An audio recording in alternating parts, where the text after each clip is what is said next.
Teroka yang berani adalah individu hebat, walaupun yang diteroka itu cuma berskala kecil atau sederhana sahaja. Inilah yang kita perlukan. Negara sangat memerlukan orang-orang seperti ini. Manakala rakyat lebih berani menjadi peneroka, maka kesannya kepada kemajuan adalah positif dan hasil keluaran dalam negeri kasar juga boleh ditunggu untuk meningkat.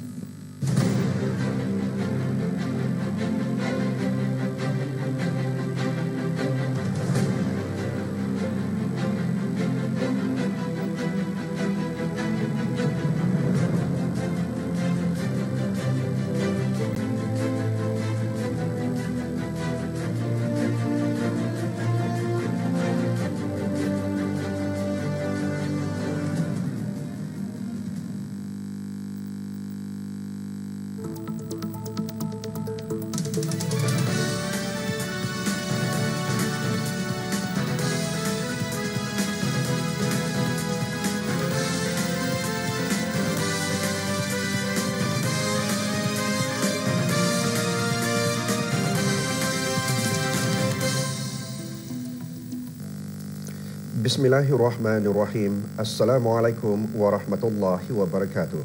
Bersua dalam berita perdana malam ini, saya Syafal Bakrin Haji Suhaili. Dan saya Umi Masitas Osman. Berita-berita utama malam ini. 126 orang pegawai dan kaki tangan awam Kementerian Pertahanan dikurniakan pingat kerja lama.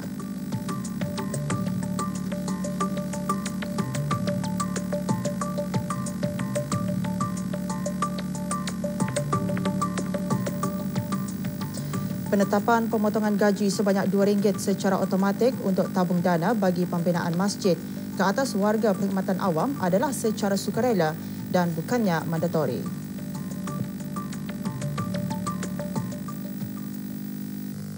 ...126 orang pegawai dan kaki tangan awam di Kementerian Pertahanan menerima pingat kerja lama sempena ulang tahun Hari Keputeraan ke bawah Dulia Maha Mulia Paduka Seri Baginda Sultan Haji Hassanal Bolkiah Muizzadin Wad Daulah, Ibni Almarhum Sultan Haji Omar Ali Saifuddin Sadul Khadiwaddin, Sultan dan Di-Pertuan Negara Brunei Darussalam yang ke-70 tahun.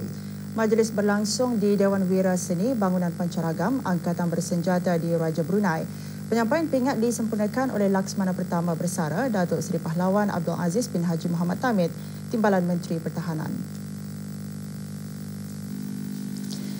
Pengundian pingat ini merupakan satu pengiktirafan atas segala sumbangan prestasi kerja dan curahan jasa bakti setiap pegawai dan kaki tangan perkhidmatan awam dalam kerajaan ke bawah Dulia Maha Mulia Paduka Seri Baginda Sultan dan Yang di-Pertuan Negara Brunei Darussalam. Juga hadir yang dimuliakan Pihindatu Pekermajaya Major Jeneral Datuk Paduka Seri Muhammad Tawih bin Abdullah, Pemerintah Angkatan Bersenjata di Raja Brunei dan Kapten Bersara Abdul Rahman bin Begawan Mudim Datuk Paduka Haji Bakar, Setiausaha Tetap Kementerian Pertahanan.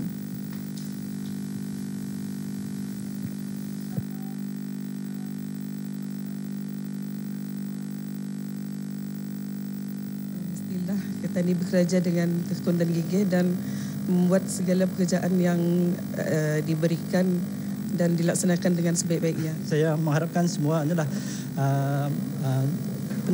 dapat mempertingkatkan lagi prestasi masing-masing di dalam usaha tani untuk mencapai wawasan 2035 di mana semua kita ni semua peringkat pegawai dan kaki tangan kerajaan haruslah menyumbang dan memberikan prestasi yang terbaik dan cemerlang. Saya bagi seranan kepada semua kaki tangan awam supaya dapat berkhidmat dengan kerajaan Kuala Duli lebih ikhlas lagi, jujur, amanah dan bertanggungjawab sampai bila-bila sampai kita semua tidak lagi bekerja berarti sudah pincin lah. Amanah itu penting dalam bekerja. So kalau pada generasi baru walaupun terasa macam pindah ke mana, but it's better for you to menimba pengalaman sepanjang 24 tahun tu banyak kan di collect lah ni orang. Menggalakkan dan meningkatkan keyakinan diri dalam melakukan perubahan yang lebih baik sama ada dalam bidang pekerjaan atau keusahawanan antara matlamat yang mahu dicapai pada program pembangunan diri. Program yang dikendalikan oleh Perbadanan Tabung Amanah Islam Brunei Taib dengan kerjasama Majlis Agama Islam Brunei MUIB melalui urusdia program pengupayaan asnaf zakat Propas itu disasarkan kepada 13 orang belia yang kurang berkemampuan dan berdaftar di bawah MUIB. Majlis perasmian program diadakan petang tadi di Dewan Mahligai Airport Mall. Hadir Datuk Perukawang Haji Abdul Mokti bin Haji Muhammad Daun, Timbalan Menteri Hal Ehwal Ugama. Antara pengisian program termasuk perancangan kewangan, klinik usahawan dan aktiviti-aktiviti fardu ain dan kifayah. Program selama 3 hari ini adalah bersempena ulang tahun penubuhan Taib ke-25. Juga hadir Awang Haji Harun bin Haji Junin dan Awang Roslan bin Haji Tajaa, Timbalan-Timbalan Setiausaha Tetap Kementerian Hal Ehwal Ugama dan Dayang Haji Nur Afidah binti Sulaiman, Pembangku Pengarah Urusan Perbadanan Taib.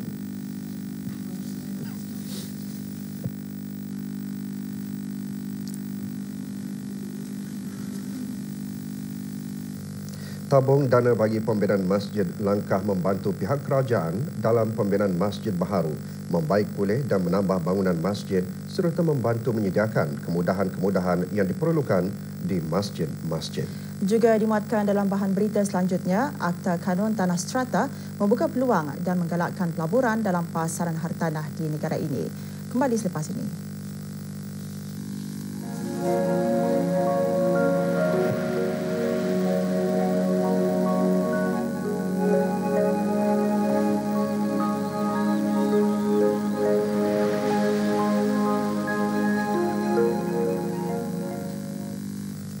Penetapan pemotongan gaji sebanyak RM2 secara automatik ke atas setiap warga perkhidmatan awam yang beragama Islam dan bergaji bulan untuk disumbangkan ke tabung dana bagi pembinaan masjid di negara ini adalah secara sukarela dan bukannya mandatori. Malahan setiap individu masih mempunyai pilihan masing-masing sama ada ingin menyertainya atau sebaliknya. Menurut Setiausaha Tetap Kementerian Hal Ehwal Ugama, ke bawah Dulia Maha Mulia Paduka Seri Baginda Sultan dan Yang di-Pertuan Negara Brunei Darussalam telah memperkenankan sokongan kepada Majlis Ugama Islam Brunei bagi penetapan pemotongan gaji yang akan dilaksanakan bermula bulan Jun. Datuk Seri Setia Awang Haji Abdul Aziz bin Orang Kaya Maharaja Laila Haji Muhammad Yusof menjelaskan perkara itu pada sidang media mengenai sumbangan gaji secara automatik bagi pegawai dan kaki tangan kerajaan ke tabung dana bagi pembinaan Masjid Negara Brunei Darussalam pagi tadi.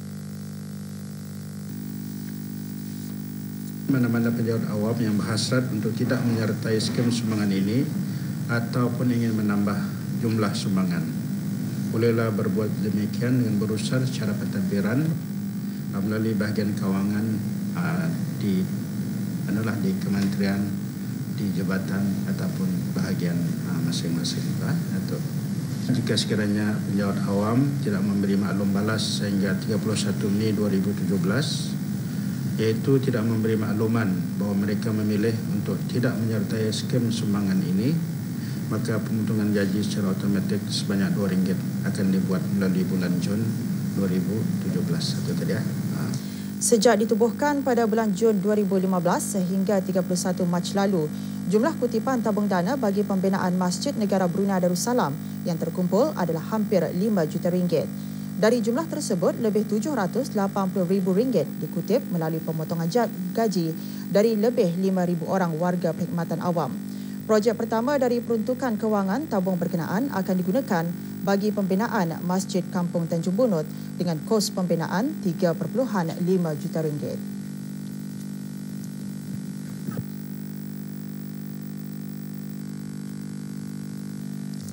Bagi memberitakan lagi mengenai pemotongan gaji warga perkhidmatan awam untuk tabung dana bagi pembinaan masjid, Jabatan Hal Ehwal Masjid Kementerian Hal Ehwal Agama mengadakan jerayawara bagi warga perkhidmatan awam selama 6 hari di Institut Tahfiz Al-Quran Sultan Haji Hassan Al-Bolkiah. Jerayawara pagi tadi melibatkan pegawai dan kaki tangan Jabatan Perdana Menteri dan Kementerian Kewangan. Awang Haji Rajid bin Haji Muhammad Saleh, pengarah hal ehwal masjid yang juga selaku Ketua Urus Setia Tabung Dana dalam taklimatnya menjelaskan, penubuhan tabung dana tersebut adalah untuk membantu pihak kerajaan dalam pembinaan masjid baharu, membaik pulih dan menambah bangunan masjid serta membantu menyediakan kemudahan-kemudahan yang diperlukan di masjid-masjid. Garuda Darussalam ini adalah suatu langkah yang positif yang mana jumlah permohonan untuk memecah bahagi bangunan untuk pengeluaran geran hak milik strata yang diterima dan diproses oleh Jabatan Tanah tidak begitu menggelakkan. Berdasarkan rekod Jabatan Tanah, hanya 42 keping geran hak milik strata dari 2 keping lot tanah dikeluarkan setakat ini. Rangkaan tersebut antara yang dikongsikan semasa taklimat pemberigaan hak milik strata pagi tadi. Taklimat antara lain memberigakan lebih lanjut mengenai Akta Kanun Tanah Strata Penggal 189 yang merupakan sebahagian dari cabang Undang-Undang Kanun Tanah Penggal 40 bagi peruntukan undang-undang yang membolehkan pemilik lot tanah memecah bahagi bangunan yang mempunyai lebih dari 2 unit utama. Taklimat yang disampaikan oleh para pegawai dari Jabatan Tanah dan Jabatan Ukur ini dihadiri oleh pemilik tanah, pemaju, ejen hartanah, badan-badan profesional, juru ukur tanah berlesen, peguam dan institusi kewangan. Antara yang hadir Haji Awang Jo Kepli bin Haji Awang Muhammad Arsyad, pemangku timbalan Pesuruhjaya Tanah. Akta tersebut membuka peluang dan menggalakkan pelaburan dalam pasaran hartanah di negara ini di samping dapat menjamin hak pemilikan tanah bersendirian dan hak pemilikan strata.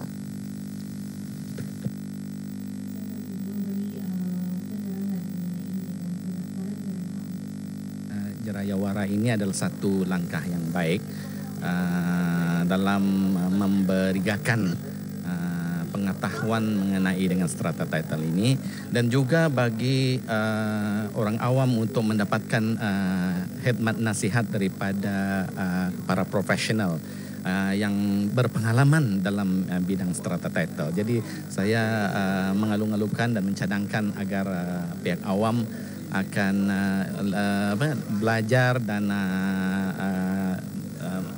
lebih mengetahui daripada para pihak-pihak profesional yang ada seperti para juru ukur, para penilai-penilai. Strata title ini akan memberi peluang kepada bukan saja penduduk negara ini, rakyat, penduduk tetap, tapi juga kepada orang asing untuk memiliki hartanah di negara kita. Jadi memanglah ini akan menjana ekonomi dan memberi peluang kepada investors untuk mendapatkan hartanah di negara kita dan memberi keyakinan bahawa mereka boleh memiliki hartanah ini dengan ada Strata Title Act ini. 4 program ditawarkan di bawah program beasiswa Kerajaan Jepun bagi para pelajar yang ingin melanjutkan pelajaran ke negara matahari terbit itu. Kaji selidik tumpuan pelanggan antara strategi untuk menambahbaikkan perkhidmatan kerajaan sesuai dengan kehendak dan keperluan orang ramai. Kembali selepas ini, teruskan bersama Berita Perdana.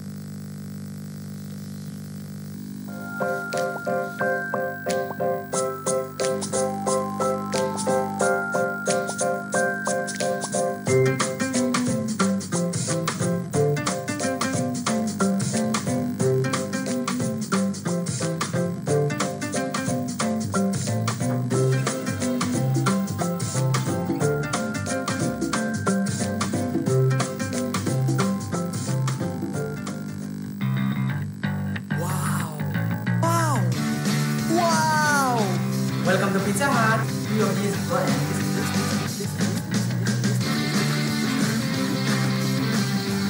Dapatkan wow deals dari Pizza Hut. Dapatkan pan pizza serendah RM5 hanya untuk bawa balik dan makan di restoran sahaja. Masa adalah terhad.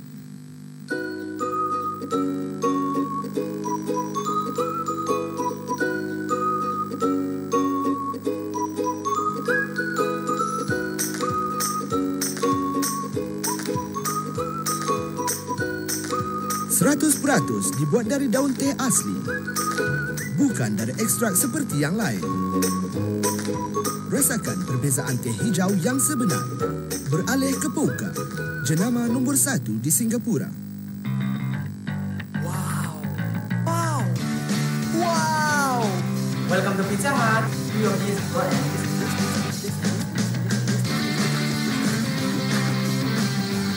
Dapatkan wow deals dari Pizza Hut. Dapatkan pan pizza serendah RM5 hanya untuk bawa balik dan makan di restoran sahaja. Masa adalah terhad. Para pelajar termasuk lepasan ijazah di negara ini berpeluang untuk melanjutkan pelajaran ke Jepun di bawah program beasiswa Kerajaan Jepun MAX bagi tahun 2018. Beasiswa tajaan Kedutaan Jepun ke negara ini menawarkan 4 program iaitu penyelidikan, sarjana muda, kolej teknologi dan kolej latihan khusus pelajar. Dalam siaran media mengenai program beasiswa tersebut pagi tadi, Ri Arai Sakumoto, Setiausaha Pertama Kedutaan tersebut berkata, melalui program berkenaan, para pelajar akan didedahkan kepada suasana persekitaran dan budaya Jepun di samping meningkatkan kualiti pendidikan. I hope this scholarship gives opportunity for Brunei students to study in Japan, understand Japan, and work as a bridge that ties between Brunei and Japan and the people who experienced, Japan under this scholarship would contribute to the fostering of a friendship between Brunei and Japan. Para pemohon bagi program penyelidikan boleh mendaftar pada 1 hingga 30 Mei 2017. Manakala permohonan program lain boleh dibuat bermula 1 hingga 30 Jun 2017. Bagi maklumat lanjut, layari laman sesawang Kedutaan Jepun di www.emb.jp/education/max2017.html atau hubungi talian 222925. Ketika ini, 6 orang pelajar Brunei mengikuti pengajian di Jepun.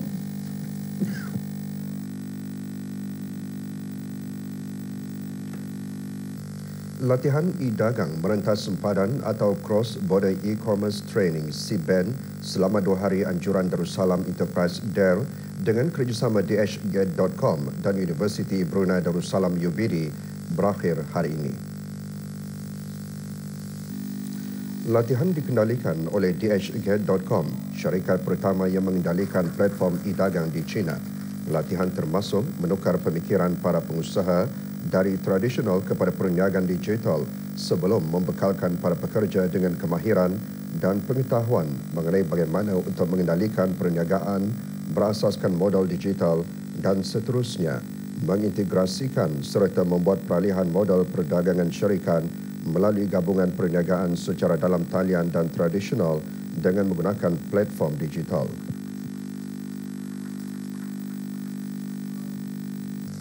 Fasa ketiga proses lesen pekerja asing LPA iaitu bagi permohonan membaharui lesen dan pertukaran kontrak sudah pun bermula pada 1 April. Dengan bermulanya proses fasa ketiga ini, permohonan sokongan pas kerja BUR 500 dan juga BUR 555 adalah ditiadakan dan tidak akan lagi diterima mulai 1 Julai 2017. Berikut mengongsikan pensyaratan proses permohonan lesen pekerja asing baru yang disediakan oleh Jabatan Buruh.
Jabatan Perkhidmatan Pengurusan atau MSD sedang melaksanakan kaji selidik tumpuan pelanggan sehingga 31 Mac 2018. Antara objektif kaji selidik adalah untuk mengenal pasti tahap kepuasan hati pelanggan, mengetahui tahap persepsi pelanggan terhadap kualiti pemberian perkhidmatan serta untuk mendapatkan pandangan atau cadangan bagi meningkatkan produktiviti dan kualiti dalam memberikan perkhidmatan. MSD mempelawa orang ramai selaku pelanggan bagi perkhidmatan kerajaan untuk mengisi borang kaji selidik semasa berada di premis-premis kerajaan. Maklumat lanjut mengenai kaji selidik bolehlah diperolehi dari laman sesawang MSD www.jpp.gov.bn termasuk senarai beberapa agensi yang ikut serta. Maklum balas orang ramai melalui kaji selidik ini sangat berguna bagi MSD mengatur strategi dalam menangani masalah yang dihadapi oleh orang ramai dan menambahbaikan perkhidmatan kerajaan sesuai dengan kehendak dan keperluan orang ramai.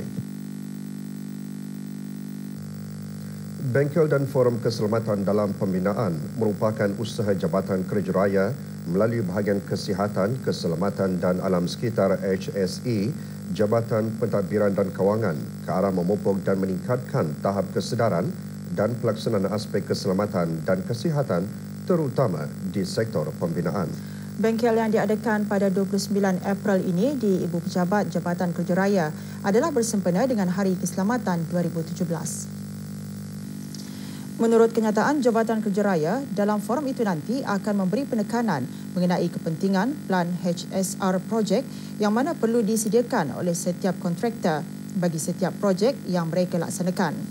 Selain itu, penerangan mengenai garis pandu dan keperluan penyediaan plan HSE projek akan diberikan oleh pakar keselamatan dari Jabatan Kerja Raya. Bagi mereka yang ingin mengikuti bengkel dan forum tersebut, boleh menghubungi Jabatan Kerja Raya atau Katis Management Services, pengurus majlis melalui talian 8397 929.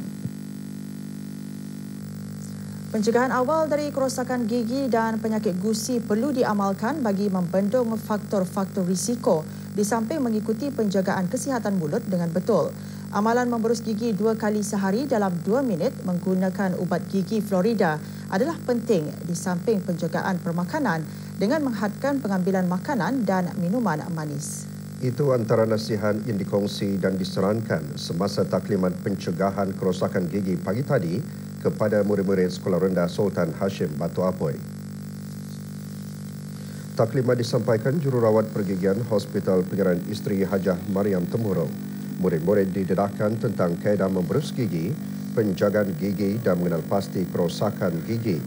Juga diadakan sesi soal jawab di samping amali memberus gigi dari para pelatih promosi kesihatan gigi dan perkhidmatan pergigian Hospital Pengeran Isteri Hajah Mariam. Projek tahunan ini dapat memberikan kefahaman kepada murid-murid akan kepentingan penjagaan gigi. Selain daripada pemberusan gigi, kami juga menyediakan beberapa game. Ikut kajian yang kami buat, kami ke sekolah-sekolah, masih perlu banyak yang akan dibuat lah. Terutama sekali pembernisan Florida, ianya sangat penting dan boleh menolong mencegah kerosakan gigi. Sekurang-kurangnya 2 kali sehari. Yang paling penting pagi selepas sarapan pagi dan malam sebelum mereka tidur. Berikut kita bawakan maklumat mengenai gangguan bekalan elektrik esok di Kampung Kiudang Tutong dan sekitarnya.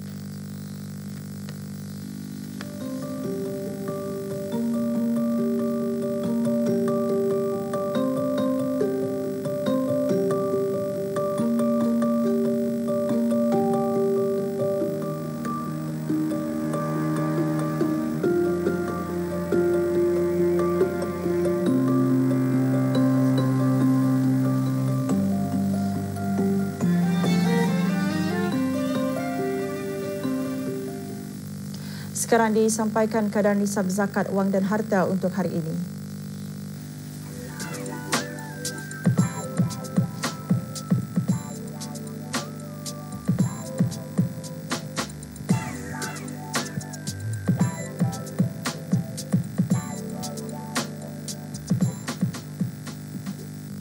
Berikut pertukaran mata wang ringgit Brunei dengan beberapa mata wang antarabangsa dan serantau.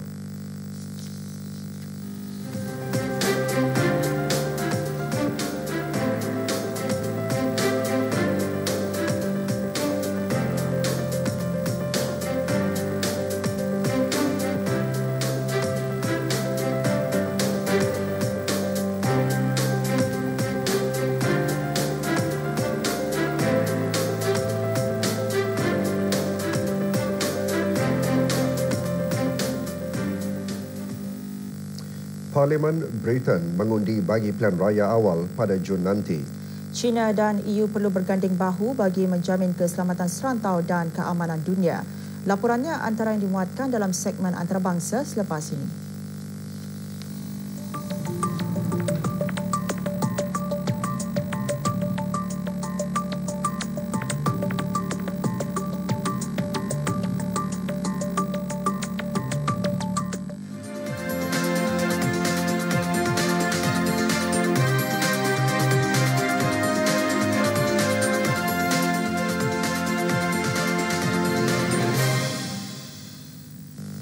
Parlimen Britain mengundi bagi mengadakan pilihan raya awal Jun depan ketika Puan Theresa May, Perdana Menteri Britain, memerlukan sokongan kukuh bagi menghadapi bantahan dari pihak pembangkang sebelum berlangsungnya rundingan mengenai pengunduran Britain dari Kesatuan Eropah. Pemimpin Britain itu memerlukan majoriti 17 kerusi menjelang rundingan dengan Brussels.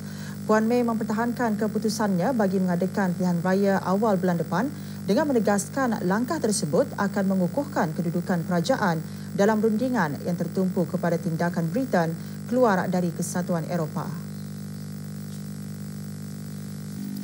Ketua Parti Buruh Pembangkang Jeremy Corbyn dalam pada itu mengalu-alukan pilihan raya tersebut dan menyatakan para pengundi akan dapat menilai agenda ekonomi negara serta meletakkan rancangan Brexit sebagai satu rancangan yang adil dan akan dapat bermanfaat bagi semua pihak. Sementara itu, Ketua Parti Nasionalis Scotland Nicola Sturgeon menyatakan Puan May memerlukan sokongan dari pihak pembangkang dan menggerakkan usaha United Kingdom agar lebih berjimat. Di Canary Wharf, iaitu daerah kewangan di London, beberapa orang penduduk terkejut dengan tindakannya dan pendapat mereka bercampur baur mengenai masa depan negara tersebut.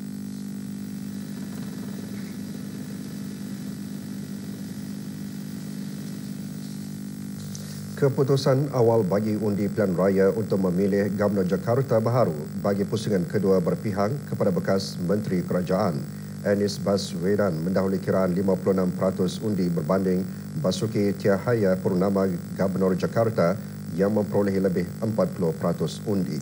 Para ahli politik melihat persaingan bagi rebutan jawatan Gubernur Jakarta sebagai batu loncatan bagi pilihan raya Presiden pada 2019. Meskipun persaingan tersebut sengit, namun pembuangan undi yang berlangsung hari ini berjalan dengan lancar.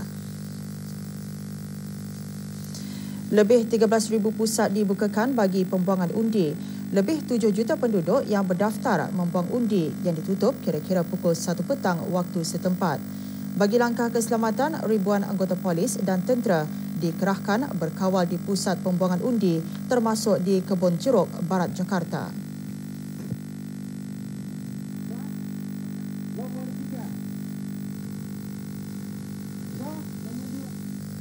Perdana Menteri China Li Keqiang mengadakan pertemuan dengan Naib Presiden Suruhanjaya Eropah Federica Mogherini di Beijing. Tuan Li berkata hubungan China-EU adalah positif dan menyatakan kedua-dua kuasa global China dan Blok perlu mematuhi tujuan-tujuan dan prinsip-prinsip piagam PBB. Beliau juga berkata kedua-dua kuasa global itu perlu bersama-sama memberikan respon yang positif dalam menjamin keselamatan serantau dan keamanan dunia, menangani cabaran global, meningkatkan sistem pentadbiran global dan menekankan ekonomi globalisasi dan perdagangan bebas untuk menangani perubahan situasi antarabangsa. Beliau menambah China menyokong integrasi Eropah, perpaduan dan kemakmurannya. Sementara itu, Puan Mogherini yang juga merupakan perwakilan tertinggi Kesatuan Eropah bagi hal ehwal luar dan dasar keselamatan berkata, EU bersedia untuk meningkatkan kerjasama dengan China dan menangani perbezaan dengan baik. Beliau juga berharap dapat melihat hasil yang positif dari sidang kemuka EU-China yang ke-19.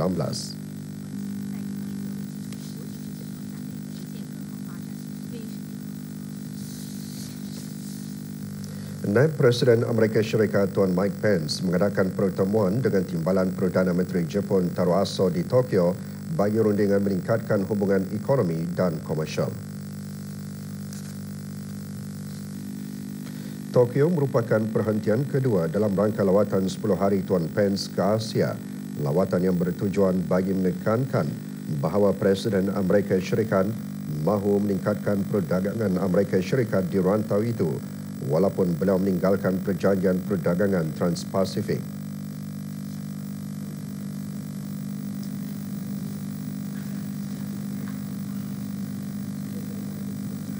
Para penyokong perjanjian yang dirundingkan oleh mantan Presiden Amerika Syarikat Tuan Barack Obama dan disokong oleh Perdana Menteri Jepun Tuan Shinzo Abe menyatakan ia akan melaksanakan pasaran terbuka kepada ekspor-ekspor Amerika di mana kumpulan-kumpulan perniagaan Amerika Syarikat telah menyokongnya, namun Kesatuan Buruh Amerika Syarikat membantah menganggapnya ia akan menjejas pekerja-pekerja Amerika.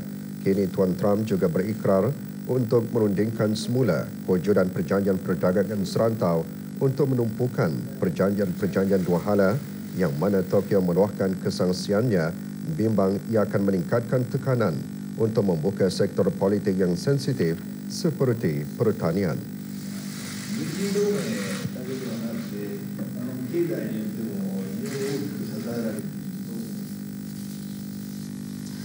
Menteri Luar China Wang Yi mengadakan perjumpaan dengan Timbalan Perdana Menteri dan Menteri Luar Vietnam Pham Binh Minh dan berikrar untuk mengukuhkan hubungan dua hala di samping kerjasama yang pragmatik. Semasa mempengerusikan bersama mesyuarat jawatankuasa pandu China-Vietnam mengenai kerjasama dua hala, Menteri Luar China menegaskan yang kemajuan telah dicapai dalam hubungan China dan Vietnam dan kedua-dua pemimpin telah pun mengendalikan pertukaran yang penting beberapa tahun kebelakangan. Di samping itu, kedua belah pihak perlulah mengambil peluang dalam melaksanakan strategi Belt and Road dan strategi Two Corridors and One Circle Vietnam untuk digabungkan dan pada masa yang sama mengurus dan mengawal perbezaan dan meneruskan kerjasama maritim dalam usaha mengukuhkan lagi hubungan dua hala. Timbalan Perdana Menteri dan Menteri Luar Vietnam pula menjelaskan yang Vietnam perlulah bekerjasama dengan China dalam menjadikan pertukaran pegawai peringkat tinggi pada tahun ini mencapai kejayaan di samping meningkatkan lagi kerjasama pragmatik dalam segenap bidang termasuk ekonomi, perdagangan dan pelaburan serta mengukuhkan dan menjamin perdamaian dan kestabilan di Laut Cina Selatan.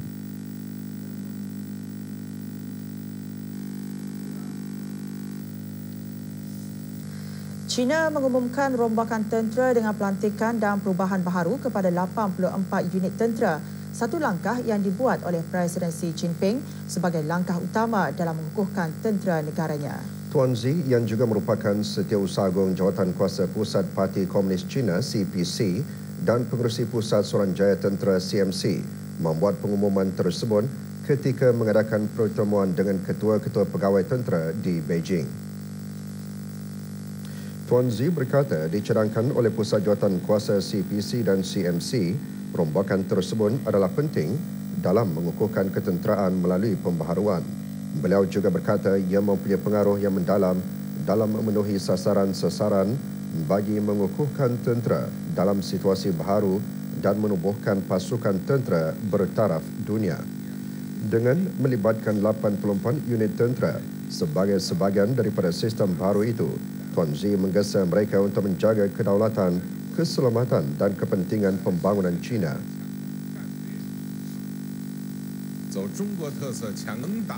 Semasa perjumpaan tersebut, Tuan Xi mengerahkan unit-unit yang terlibat untuk mematuhi kepimpinan parti dan taat kepada perintah jawatankuasa CPC dan CMC. Beliau juga menekankan jaminan politik dalam merombakan tentera yang memerlukan tentera membina kepercayaan mereka, mematuhi disiplin politik, berpandukan arah politik yang betul. China juga berikrar untuk melakukan kemajuan dalam pembaruan semula kepimpinan tentera dan sistem pengurusan serta sistem arahan pertempuran bersama sebelum tahun 2020.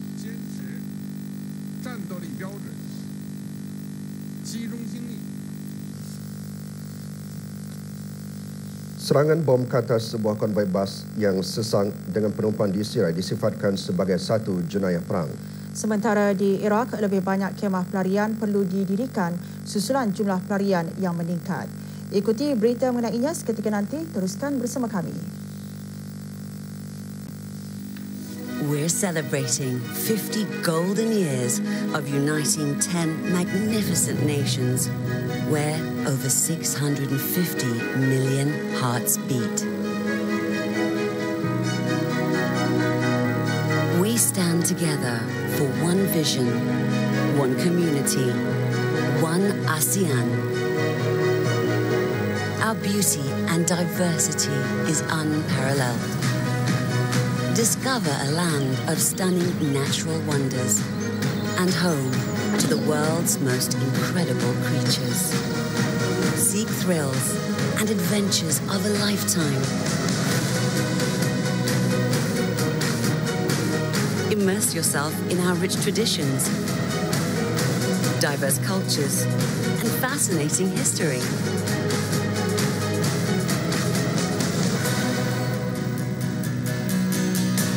Feel the warmth of people with hearts of gold. Indulge in exquisite cuisines and fresh flavors.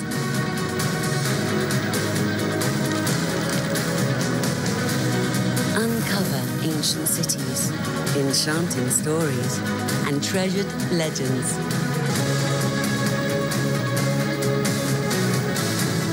Witness history in the making.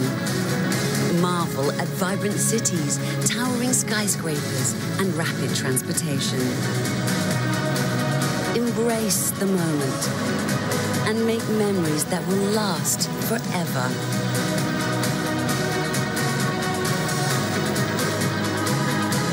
Join us for our golden celebration. Come visit ASEAN for our 50th anniversary in 2017. Satu serangan bom ke atas sebuah konvoi bas yang sesar dengan penumpang minggu lalu di luar Aleppo menyebabkan lebih 120 orang termasuk kanak-kanak terkorban. Menurut jurucakap Agensi Hak Asasi Manusia PBB, kejadian itu disifatkan sebagai satu jenayah perang. Konvoi tersebut membawa para penduduk dari Bandar Al-Fowa dan Kifraya yang diduduki para penentang ke beberapa buah kawasan yang dikawal oleh pihak kerajaan dekat Rashidin. Pemindahan tersebut adalah satu perjanjian yang dipersetujui oleh pihak-pihak yang berbalah. Dikenali sebagai perjanjian 4 buah bandar yang membolehkan ribuan penduduk yang tinggal di Al-Fowa meninggalkan bandar tersebut. Sebagai pertukaran, 2,000 orang penduduk dan para pejuang yang menguasai Bandar Madaya yang diduduki kerajaan akan diberikan laluan yang selamat menuju ke wilayah Idlib. Akan tetapi ketika bas berkenaan menunggu di tempat transit, satu serangan bom mengenai konvoi tersebut.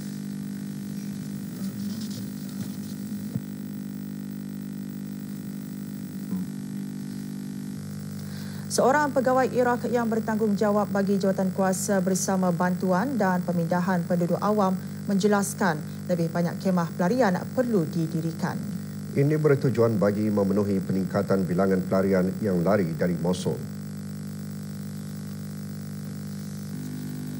PBB juga memberi amaran bahawa pertempuran yang bertujuan mengusir AS dari Mosul mungkin bertukar menjadi konflik kemanusiaan paling buruk dalam sejarah peperangan menentang pihak pelampau.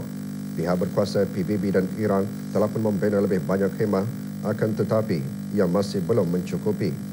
Terdapat pelarian yang mengadu berdepan dengan kekurangan bekalan makanan dan barangan asasi yang lain seperti minyak masak dan tilam. Menurut pegawai tentera Iran, bilangan mereka yang lari dari peperangan itu kian meningkat. Kejadian banjir juga menyebabkan semua jambatan yang menyeberangi Tigris tidak dapat dilalui dan menyukarkan lagi konvoi yang menjalankan penghantaran bantuan untuk tiba di kemah Hamam Al-Alil. PBB menganggarkan kira-kira 400,000 penduduk awam terperangkap di Bandarul Lama tersebut.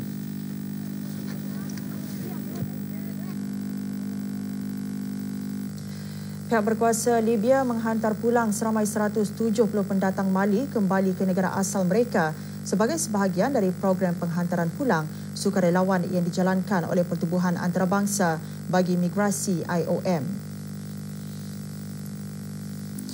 IOM menghantar pulang pendatang tanpa izin yang berada di Libya melalui penerbangan satu hala kembali ke negara asal mereka. Pendatang kebanyakannya dari Afrika tiba di negara utara Afrika ketika mereka cuba membuat perjalanan berbahaya melalui Laut Mediterranean ke pantai Eropah. Kebanyakan pendatang ditempatkan di pusat tahanan di Tripoli dengan beberapa daripada mereka meminta bantuan untuk kembali ke negara asal mereka. Pada tahun ini sahaja, 1,795 pendatang telah dihantar pulang dan 5,000 orang telah meminta bantuan untuk penghantaran pulang.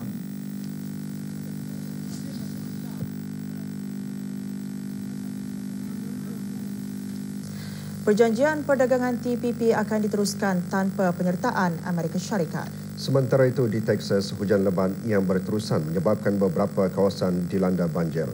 Kembali selepas ini.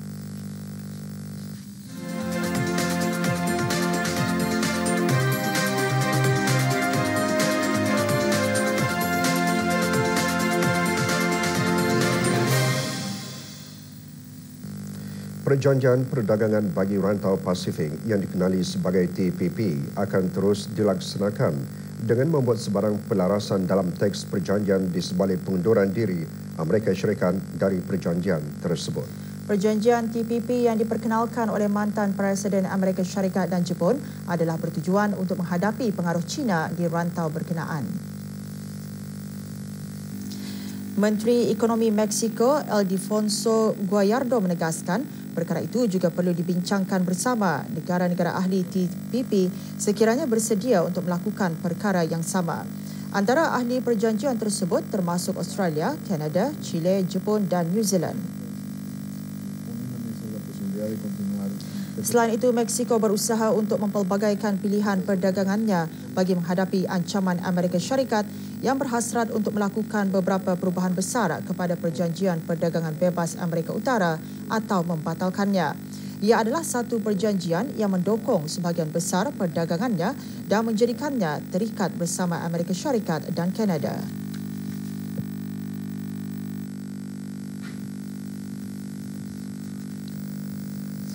Meksiko berhasrat untuk merapatkan hubungan dengan negara-negara Amerika Latin. Negara itu dijangka memeterai perjanjian perdagangan dengan Argentina yang melibatkan kereta dan produk pertanian sekitar hujung tahun ini. Di bawah perjanjian tersebut, Argentina akan memperoleh keuntungan dari pasaran biji-bijian di Meksiko, ekonomi kedua utama Amerika Latin. Sebagai balasan, Meksiko dapat mengekspor kenderaannya ke Argentina. Pada tahun 2015, Meksiko mengimpor jagung bernilai $2.3 bilion dan soya bernilai $1.4 bilion.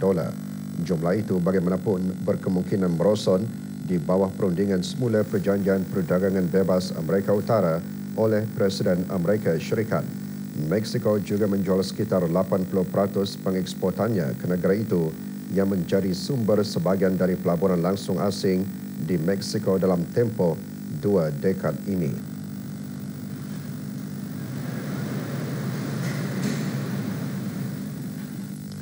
Beberapa buah kawasan di Santa Fe, Texas dekat Houston, Amerika Syarikat ditenggelami air selepas hujan lebat yang menyebabkan banjir. Video yang dirakam dari udara menunjukkan rumah-rumah dan sebahagian kereta yang ditenggelami air termasuk ladang ternakan. Agensi berita NBC melaporkan banjir adalah disebabkan oleh ribut kuat yang juga membawa hujan lebat. Menurut salah seorang penduduk setempat, keadaan seumpamanya itu tidak pernah dialami sejak hampir 30 tahun tinggal di kawasan berkenaan.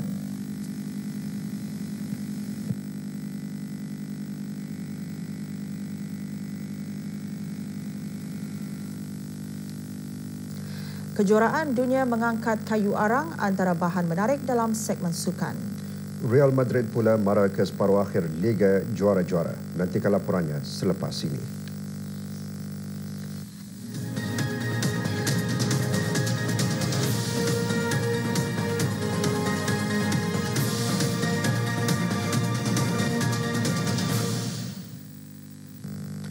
Geran seni bela diri dalam pencak silat tradisional Brunei akan diketengahkan oleh sekumpulan pesilat tempatan semasa Festival Bela Diri Dunia. Festival akan diadakan selama 6 hari di Purwakarta, Jawa Barat, Republik Indonesia. Negara yang diwakili oleh 12 orang pesilat dari perguruan seni pencak silat Gerak 41 berlepas meninggalkan negara pagi tadi.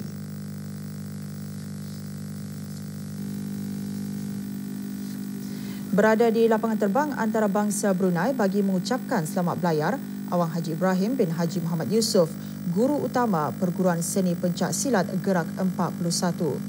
Menurut meja bersara Awang Rusli bin Bujang yang dipertua perguruan seni pencak silat Gerak 41, pencak silat semakin mendapat tempat di hati masyarakat di seluruh dunia kerana ianya merangkumi pelbagai bentuk serangan.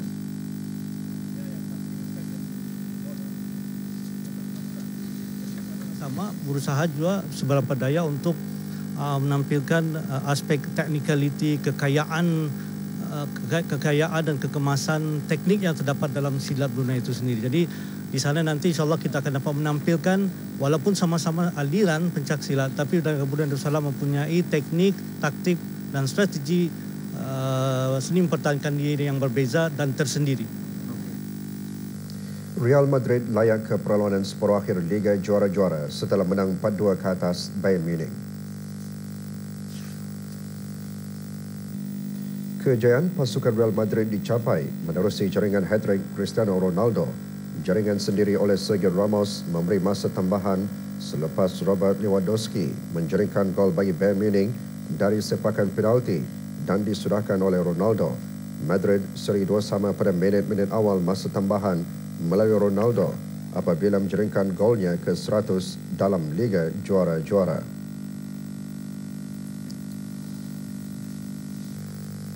Novak Djokovic dan Adrian Manarino melangkah ke pusingan ketiga kejohanan tenis Masters Monte Carlo selepas menewaskan lawan masing-masing. Pilihan kedua kejohanan Novak Djokovic dari Serbia mara ke pusingan seterusnya setelah meraih kemenangan 6-3, 3-6, 7-5 ke atas Gilles Simon dari Perancis dengan kiraan.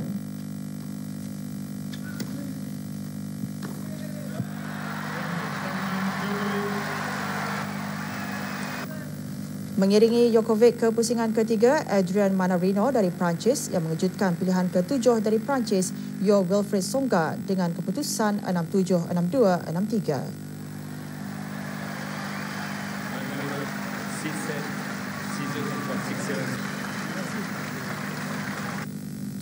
Dalam aksi pusingan pertama, Jeremy Chardy dari Perancis pula mara ke pusingan kedua menundukkan Borna Coric dari Croatia dengan kiraan 7-6, 3-6, 6-3.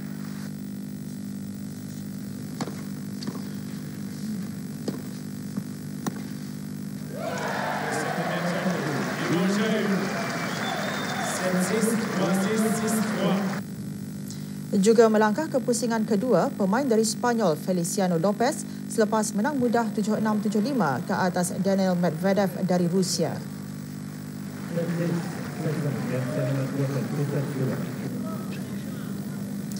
Tommy Haas dari Jerman melangkah mudah ke pusingan kedua dengan menewaskan Benoit Paire dari Perancis setelah menang dengan kiraan 6-2, 6-3.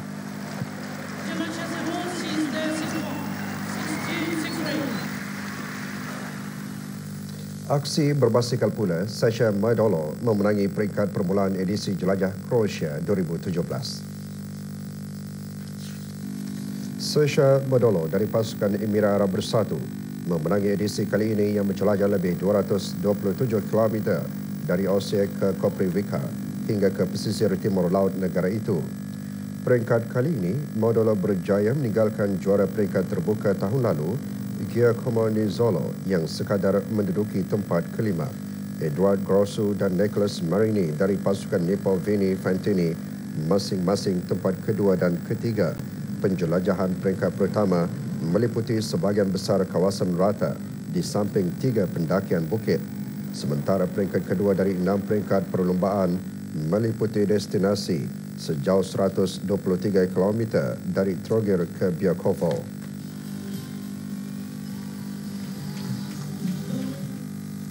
Orang ramai berhimpun di luar Gawthorpe Wakefield, England bagi kejohanan mengangkat kayu arang sejauh 1.1 km menaiki bukit untuk memenangi kejuaraan dunia mengangkat kayu arang. Pertandingan bertujuan menguji kecerdasan peserta. Kejohanan pertama kali diadakan pada tahun 1963 apabila seorang lelaki dicabar mengangkat seguni kayu arang. Meskipun lombong kayu arang terdekat telah ditutup, namun peluang untuk mengangkat kayu arang seberat 50 kg di sekitar jalan-jalan raya di Gotop masih membuktikan bahawa pertandingan seumpamanya menunjukkan kekuatan fizikal dan stamina seseorang. Perlumbaan kategori lelaki dimenangi oleh Andrew Corrigan yang mencatatkan masa 4 minit 31 saat, sementara Jenny Mostram memenangi kategori wanita dengan catatan masa 4 minit 30 saat. Setiap peserta perlumbaan diarah untuk mengangkat kayu arang seberat 20 kg.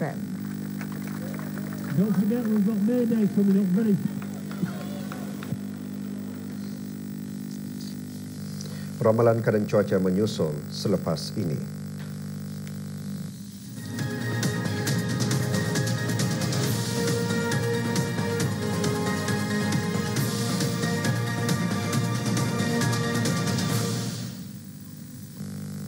Ramalan keadaan cuaca untuk negara Brunei Darussalam dalam tempoh 24 jam akan datang dijangka hujan atau hujan berpetir pada malam ini dan petang esok. Cuaca pada malam ini berawan sekali-sekala diselangi dengan hujan atau hujan berpetir di beberapa kawasan.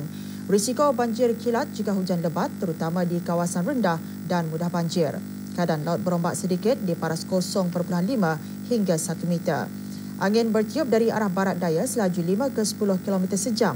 Kelajuan angin dijangka meningkat sehingga 40 km sejam semasa hujan lebat atau berpetir.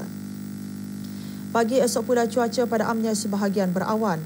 Keadaan laut berombak sedikit di paras 0.5 hingga 1 meter. Angin bertiup dari arah barat daya selaju 5 ke 50 km sejam. Petang esok pula cuaca hujan atau hujan berpetir terutama di kawasan pedalaman negara. Keadaan laut berombak sedikit di paras 0.5 hingga 1 meter. Angin bertiup dari arah barat laut selaju 10 ke 25 km sejam. Wallahualam bisawab. Sekarang ikuti ramalan cuaca bagi negara Brunei Darussalam untuk tempoh 3 hari akan datang dan ramalan keadaan cuaca bagi beberapa bandaraya utama ASEAN dan dunia.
Kita renungkan saranan mengenai kesihatan ini. Agama Islam meletakkan kesihatan dan kesejahteraan di tempat yang pertama selepas keyakinan, yakni keimanan.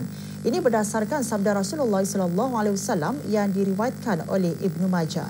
Mintalah kepada Allah kesihatan dan kesejahteraan kerana sesungguhnya tidak ada perkara yang lebih baik dari kesihatan selepas keyakinan, yakni iman.